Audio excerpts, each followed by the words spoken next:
আপনার বন্ডামি শেষ হয়ে গেছে ইয়াসির সাহেব। সৈয়দ জনি হত্যা মামলায় আপনাকে গ্রেফতার করা হলো। হেসে লাভ নেই, অ্যারেস্ট ওয়ারেন্ট নিয়েই এসেছি। কি খেলা আজ খেলছি গরু, রক্তের খেলা এই তো শুরু।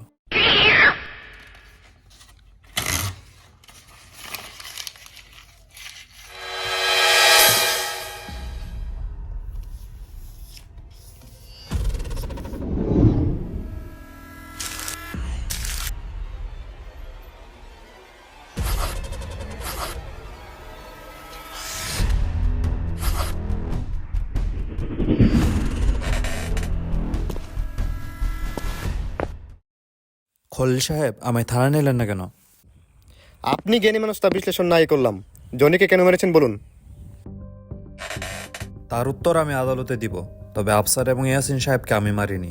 জানি এটা জিজ্ঞাসা করবেন, তাই আগেই বলে দিলাম। তা আমিও আজ করতে পেরেছি।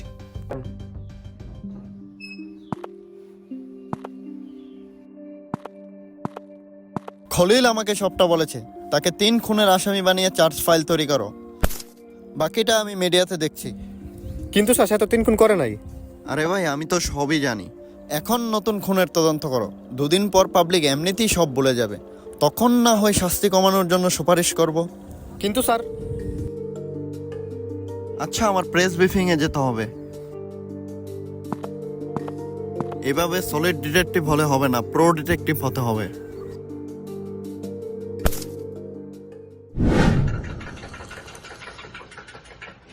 আপনার তো আবার ডিউটি এসে গেল। কিসের ডিউটি? কি বলেন, মার্কার স্যার কিছুই জানায়নি? ও হ্যাঁ, মার্কাস স্যার এবং খলিল সাহেব দুজনই মেসেজ এবং কল করে রেখেছে, দেখাই হয়নি। খুবই বিদ্যুতের মাটার, বুঝলেন? ধনির ছেলে, শরীরে কম জায়গায় ক্ষতের বাকি আছে, খামোকা এজাজ নেলো মরলো। 1 সেকেন্ড, নেহাল আর এদের কিছু সমাদা। এসবি মার্কাসের কল, দেখি কি বলে।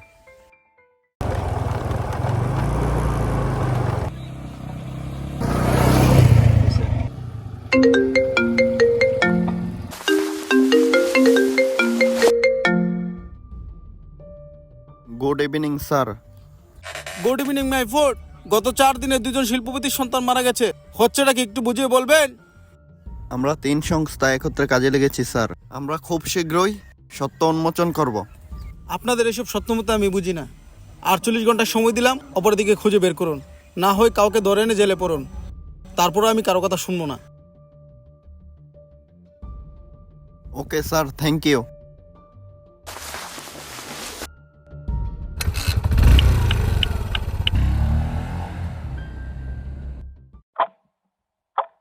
প্রচন্ড চাপের মধ্যে আছি। এদিকে প্রতিরক্ষা মন্ত্রী SRM আজমির মাত্র 48 ঘন্টার সময় দিয়েছে। এদিকে নিউজ, মিডিয়া, জনগণ আইন শৃঙ্খলার ওপর আঙুল তুলছে। স্পেশাল ইউনিটকে কাজে লাগিয়েছি, তারা দ্রুত একটা তথ্য বের করবে। তদন্ত একদম শুরু থেকে করতে হবে। আরে ভাই, এত সময় কোথায়? স্যার, আমার মনে হয় এজাজ নেহাল মার্ডার মিস্ট্রিটির ক্লু আছে। আচ্ছা, তুমি যেহেতু কনফিডেন্স, তবে তাই করো, কিন্তু 48 ঘন্টার মধ্যে ফলাফল চাই। আফজাল সাহেব, তেমর গ্রুপের ফ্যাক্টরি বিস্ফোরণের ফাইলগুলো দেখি।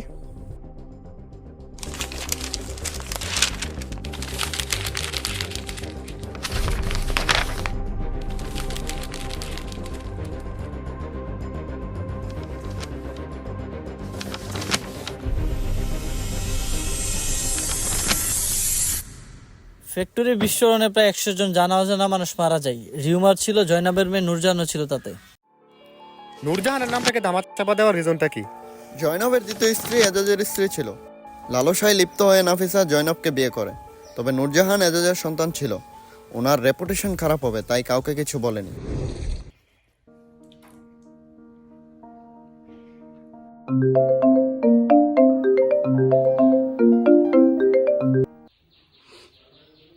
চেয়ারম্যান গ্রুপের সবচেয়ে বড় শত্রু হচ্ছে সোয়াদিন গ্রুপ। জেসন রাজ ছিল তার হেড, আর সে জেলার সবচেয়ে বড় গ্যাংস্টার। তাকে 0 পয়েন্টের আশেপাশে দেখা গিয়েছিল। ধন্যবাদ আফজাল সাহেব, খেলার মজা তো এখনই শুরু।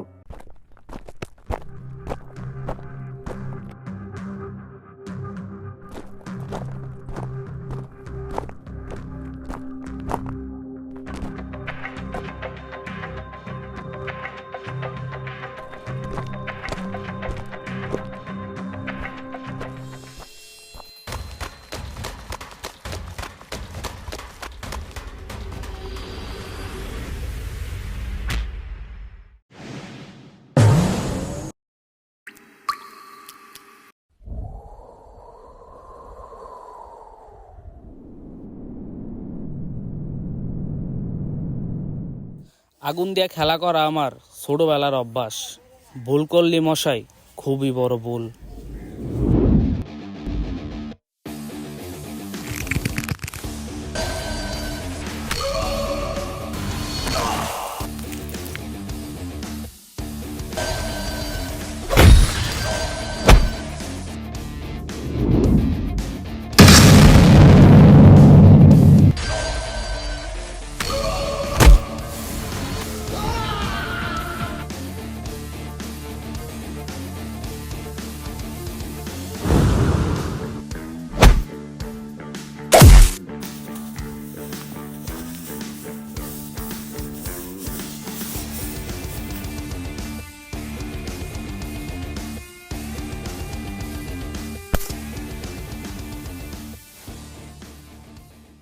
জয়নব আমার লগে শেয়ারের ব্যবসা করবো না কই।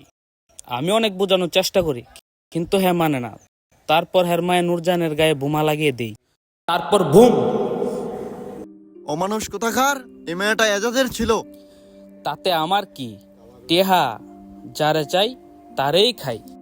আইনের ব্যবহার করে নিজেকে শ্যাডো গ্যাংস্টার হিসেবে চালানো তোর মতো কাপুরুষের রাজত্ব কখনো চিরস্থায়ী হবে না। সে বিগত 4 মাস ধরে উত্তর অঞ্চলে ছিল। সকল সিসিটিভি ফুটেজ আর সকল মানুষ তা নিশ্চিত করেছে। এরা গ্যাংস্টার টাইপের, আর মার্ডারগুলো সাইকোপ্যাথের কাজ। এসএসএ মার্ডারের দিন সে ঢাকায় ছিল।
লেখাটা সাধারণ কলমের, আর অক্ষর চয়ন একটি স্কুল স্টুডেন্টের সাথে মিলেছে। কাকতালীয়ভাবে সেই স্টুডেন্ট এজাজের। বলো কি? তাকে এক্ষুনি জিজ্ঞাসাবাদ করতে হবে। আফজাল তাকে নিয়েই আসছে।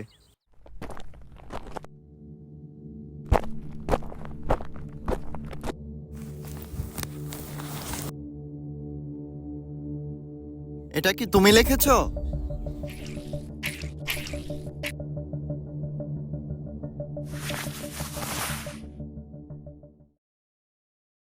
হাতে আর সময় নেই, কোনো হদিশই পেলাম না।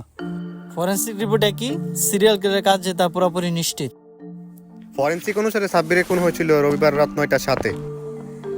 তারপর মঙ্গলবার এবং বৃহস্পতিবার ঠিক একই সময়ে আরও 2টি খুন হয়। ঠিক বলেছেন। আর খুট করা হচ্ছে ধারালো খুঁট দিয়ে, প্রথমে গলা কেটে হত্যা করে তারপর টুকরো টুকরো করে মানুষের চলাচল রাস্তায় ফেলে রেখে যায়। শিল্পপতিদের সন্তান হত্যা কি যে হচ্ছে এই দেশে! আমার নিজেরও একটা 15 বছরের ছেলে সন্তান আছে, তাকে নিয়ে আমি খুব চিন্তিত।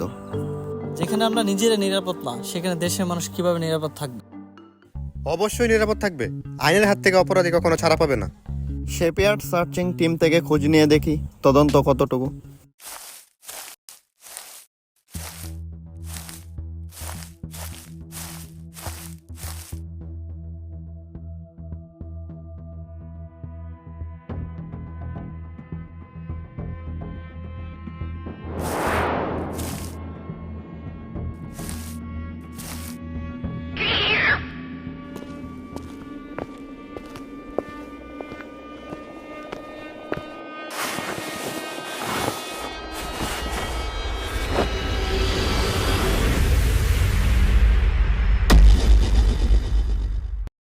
আপনারা কিভাবে বুঝলেন এত কিছু?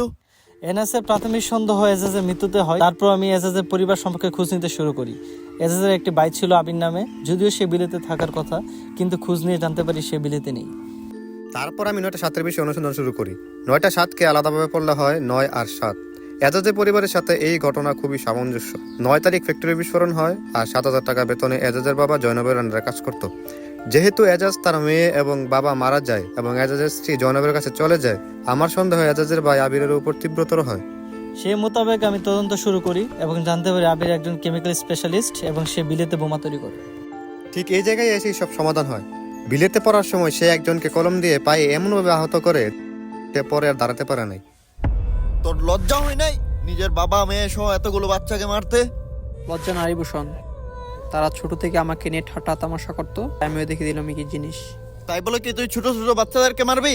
ছোট বাচ্চাদেরকে মারার জন্য আমাকে SRM আজমি সাহেব বলেছিলেন। শিল্পপতিদের ব্ল্যাক মানি অর্জিত সম্পত্তি রইল তাদের সন্তানের নামে ছিল।